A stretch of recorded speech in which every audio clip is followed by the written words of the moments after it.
안녕하십니까. 뷰티크루 대표 강사 정현수입니다. 여러분들 날씨도 많이 추운데 감기 걸리지 않으셨죠? 몸 관리 잘 해주시고요. 오늘은 이제 여러분들의 고민과 질문들을 받아서 해결해주는 시간을 좀 가져보도록 할 건데요. 저희가 며칠 동안 이 질문을 받아봤어요. 그런데 제가 평소에 받았던 그런 질문들과 굉장히 좀 비슷한 내용들, 그리고 아주 중요한 내용들만 한 10가지 정도 제가 뽑아서 여러분들에게 말씀드릴 예정입니다. 우선 10대부터 20대, 그리고 30대 고민들도 제가 좀 들어봤는데요. 10대인 분들, 중학생, 그리고 고등학생 분들에게 질문을 받아봤습니다. 꼭 항공운항과를 나와야 하는지, 그리고 항공과 관련 없는 곳에 대학을 진학을 했는데 불이익은 없는지에 대해서 여쭤봤는데요. 지극히 제 개인적인 생각은요, 여러분들 승무원이 되고 싶어서 항공운항과를 선택하는 건 좀 어리석은 일이라 생각합니다.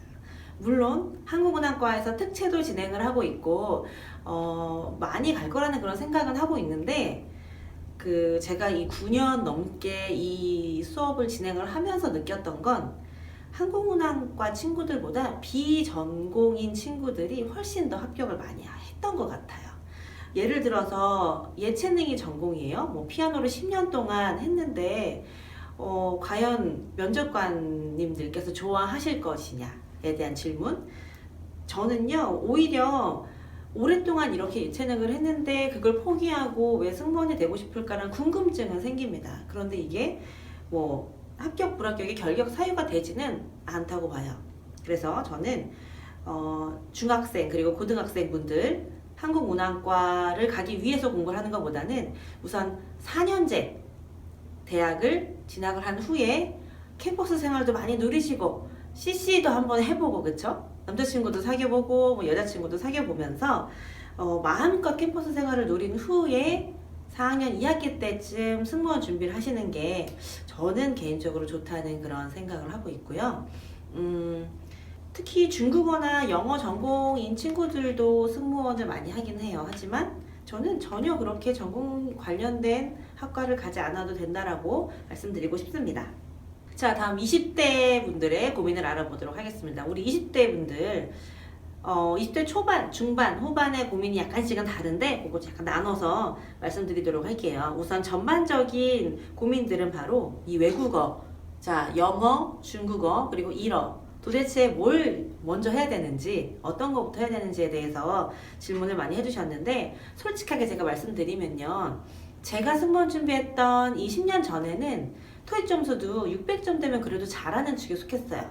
그런데 지금은요, 550점이 기준이긴 하지만 적어도 700점 이상은 좀 만들어 놔야 면접관님들이 봤을 때 그래도 열심히 하는 친구군 이라고 생각할 수가 있어서, 저는 개인적으로 토익 점수를 먼저 일단 550점 이상, 가능하신 분들은 700점 이상 따 놓으시고, 그 다음 토스, 토익 스피킹이죠. 토익 스피킹을 한 6급 정도 따 놓으시면 정말 좋을 것 같습니다. 그 다음이 바로 중국어예요, 여러분. 자, 일어 전공인 사람들도 물론 있지만 중국어 같은 경우에는요, 특히 많은 항공사가 중국 노선을 굉장히 좀 취향을 많이 하고 있는 상황인데, 이런 상황에서 중국어를 못하면 어때요? 그만큼 서비스를 하는데도 약간 불편함을 느끼겠죠. 그래서 중국어는 우대사항이 아니라 이제는 필수. 그리고 면접관님들이 봤을 때 중국어를 좀 하면 영어까지 하니까 그래도 우리가 승객을 응대하는 데 있어서 그래도 좀 도움이 되겠구나 라는 그런 생각을 하실 거예요, 면접관님들께서. 제가 개인적으로 이제 중국항공사 출신 승무원이잖아요. 근데 저는 이제 중국어를 그 항공사에서 배웠어요. 근데 여러분들은 진짜 한 달 또는 2달이면 HSK 3급, 4급은 그냥 따더라고요. 그래서 일단은 자격증을 따놓고 회화는 여러분들이 자격증을 딴 상태에서 천천히 공부를 해주시면 되는데, 이러보다는 그래서 저는 중국어를 먼저 하시라고 말씀드리고 싶습니다. 그 다음에 만약에 내가 여유가 된다 싶을 때는 일어 또는 뭐 프랑스어 내지는 뭐 원하는 언어를 공부해 주시면 되고요. 자, 외국어 같은 경우에는 여러분들의 이미지를 결정짓는 데에도 한몫을 하는데요. 만약에 토익 점수가 높아요. 그러면 이 친구는 뭘 시켜도 잘할 것 같다라는 그런 이미지가 있거든요. 그래서 여러분들이 외국어 공부를 하셔야 됩니다. 자, 다음 질문으로는 키와 나이 제한이 폐지됐다고 했는데 실제로 159도 합격이 가능한가요? 라는 질문을 했었어요.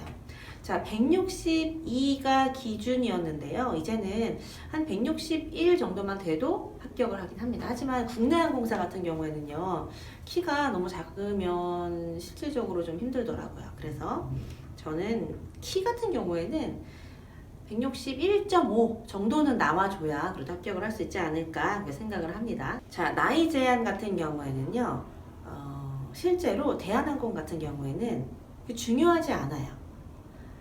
보여지는 이미지가 더 중요하기 때문에 최대한 어려 보일 수 있게 뭐 옷을 입는다거나 아니면 좀 뭐랄까 신입다운 느낌으로 여러분들이 면접을 봐주신다면 나이는 그렇게 중요하지 않다고 저는 생각을 합니다. 그래서 만약에 20대 후반이다 하실 경우에는 다른 외국어라던가 기타 서비스 경력들을 좀 더 만들어 놓으시면 면접을 보는 데 있어서 어려움이 없지 않을까 생각해요. 자, 네 번째 질문이에요. 저비용 항공사에 가고 싶은데 위험하지 않나요? 라는 질문을 받았어요. 여러분들이 잘 아셔야 되는 게 뭐냐면 대한항공, 아시아나항공에서 취향하는 그 기종 있죠. 그 기종이 저가항공사에서 이용하는 기종이랑 똑같은 기종이에요. 그런데 승객들은 잘 모르시죠. 예를 들어 저 같은 경우에는 그랬었어요. 중국 항공사라서 중국에서 비행기를 만드셨는 줄 알아요. 그래서 아니 중국 비행기 자꾸 흔들리는데 이거 위험한 거 아니에요? 라는 질문을 많이 받았었는데 전혀 그렇지 않습니다. 비행기는요, 에어버스사와 보잉사에서 나온 비행기만 보통 운항을 하고 있죠. 특히 저비용 항공사 같은 경우에도 보잉 737-800 실제 대한항공에서 국내선으로 운항하는 비행기들 같은 비행기이기 때문에 전혀 걱정하지 않으셔도 되고요. 위험하다라는 인식은요, 아무래도 비용적인 부분 때문에 그렇게 생각하실 수도 있겠지만 그런 선입견을 좀 버리고 여러분들이 지원을 해주셨으면 좋겠어요. 오히려 저비용 항공사가 실제 커트라인도 굉장히 높습니다. 그 외국어 같은 경우에도 토익 점수가 800점 넘는 친구들 또는 중국어 4급 이상 당연히 가지고 있어야 되죠. 그리고 기타 예체능 또는 끼가 있는 사람들을 선호하기 때문에 정말 더 힘들 수 있어요. 자, 다섯 번째 질문입니다.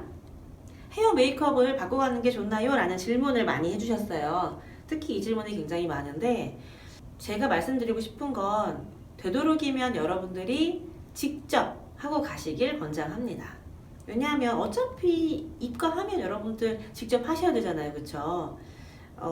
제가 헤어 메이크업 수업을 진행하면서도 느끼는 게 뭐냐면 조금만 연습하면 되겠구나 라는 그런 생각을 많이 해요. 그래서 여러분들 어느 정도 연습을 하고 나면 분명히 실제 면접장에서도 잘 할 수 있으니까 걱정하지 마시고 연습을 많이 해주셨으면 좋겠습니다. 실제 면접 시간은요 한 10분 정도밖에 안 돼요. 근데 그 10분을 위해서 물론 헤어 메이크업을 받는 것도 좋지만 너무 아까워요. 실제 면접관님께서 뭐라고 하셨냐면 헤어 메이크업 받고 오셨나요? 라는 질문을 받은 적이 있었는데 학생들이 그러죠. 오늘 특별한 날이라 좀 신경 써서 받고 왔습니다.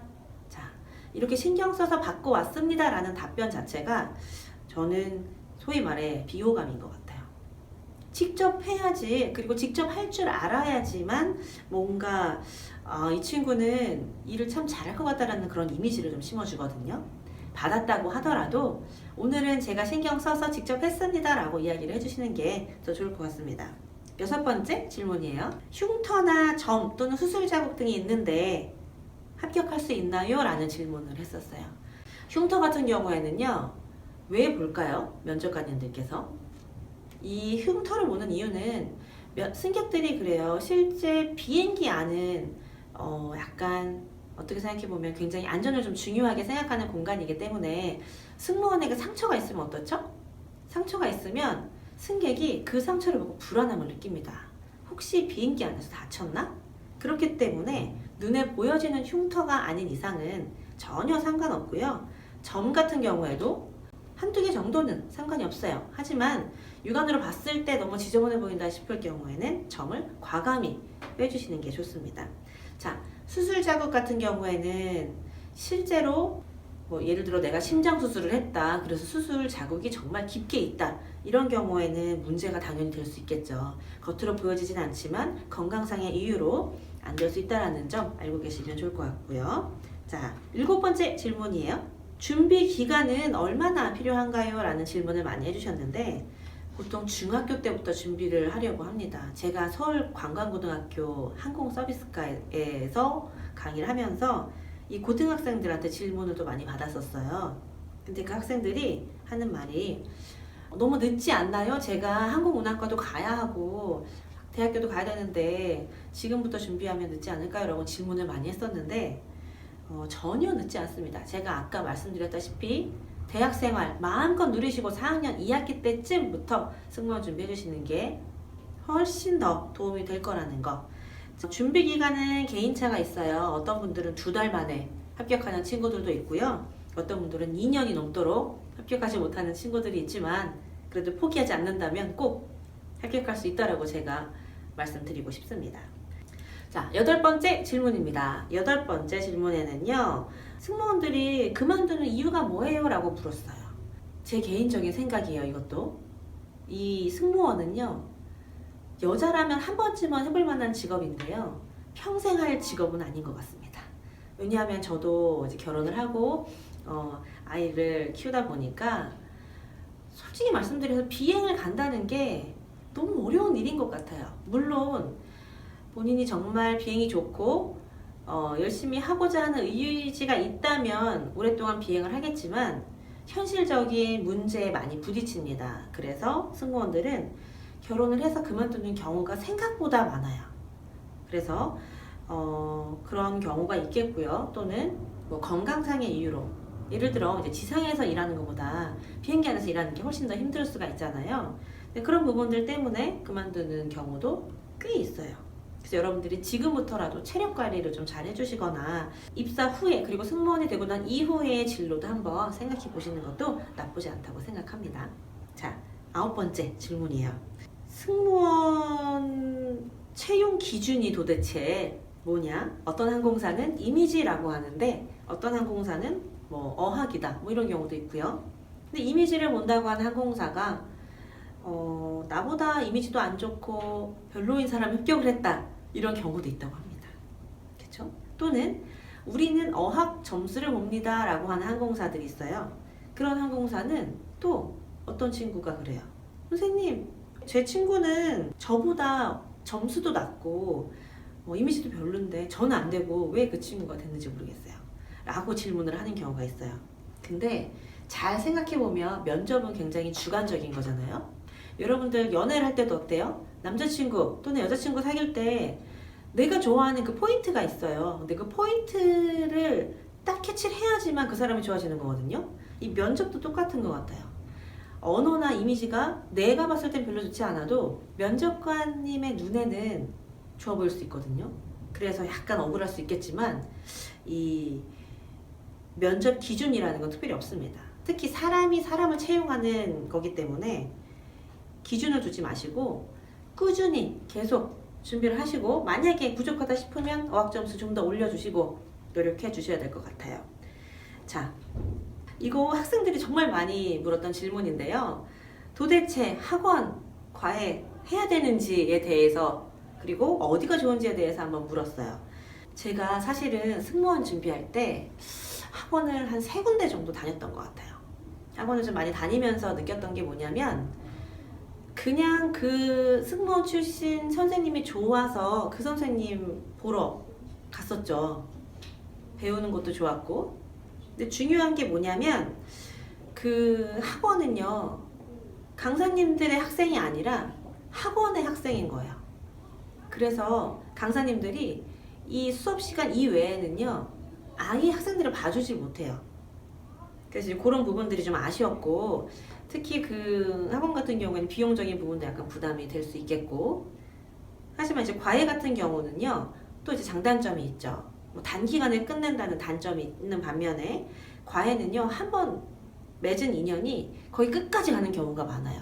그래서 우리 멘토님들과 멘티님들이 함께 공부를 하다가 예를 들어 합격을 해요. 그러면 합격한 후에도 친해질 수 있고요. 또는 합격을 못하더라도 뭔가 인생 선배로서 이렇게 조언을 해줄 수 있는 그런 시간들도 굉장히 많습니다. 이제 과외는 비용적인 부분도 굉장히 효율적이고, 우리 그 중고등학교 때 수학, 영어 과외 받잖아요. 그것처럼 요즘에는 면접도 과외를 받아야 하는 시대가 왔습니다. 수업이 종료된 이후에도 우리 그 과외 선생님들은 답변 첨삭이나 자소서 첨삭 같은 걸 굉장히 좀 잘 해주시는 것 같아요. 이거는 뭐 여러분들의 그 선택인 거고, 나중에 학원이나 과외를 뭐 받고 싶다면 4학년 2학기 때 거의 졸업할 시즌에 맞춰서 여러분들이 선택을 하셔서 배우시면 좋을 것 같습니다. 자, 스터디는 여러분들끼리 꾸준히 해주시는 게 좋은데요. 잘못된 피드백은 받지 않도록, 그리고 잘못된 방향으로 스터디는 하지 않도록 해주시면 좋겠습니다. 자, 마지막 기타 질문, 진짜 마지막이에요. 기타 질문 중에 몇 가지가 있었는데, 비행기가 목적지에 갈 때와 귀국할 때 편명과 비행기 종류가 다르잖아요. 그럼 예를 들어 아시아나 OZ521편을 타고 런던에 도착을 하면 해당 비행기는 다시 손님 없이 승무원과 기장분들만 타고 다시 한국으로 돌아가나요? 라는 질문을 해주셨는데, 어떨 것 같아요, 여러분? 만약에 우리가 런던에 갔습니다. 근데 그 비행기가 그냥 돌아오면 연료 손실이 어마어마하겠죠. 그 곳에 가면요, 런던에서 한국으로 돌아오는 비행기에 타서 비행을 하는 사람들도 기다리고 있고 승객분들도 기다리고 계십니다. 예를 들어 OZ521편을 타고 간 경우에는 다시 돌아와야 돼요. 그래서 다시 돌아오는 항편에 다른 승무원들이 탑승을 하고 다른 승객들이 탑승을 해서 함께 돌아옵니다.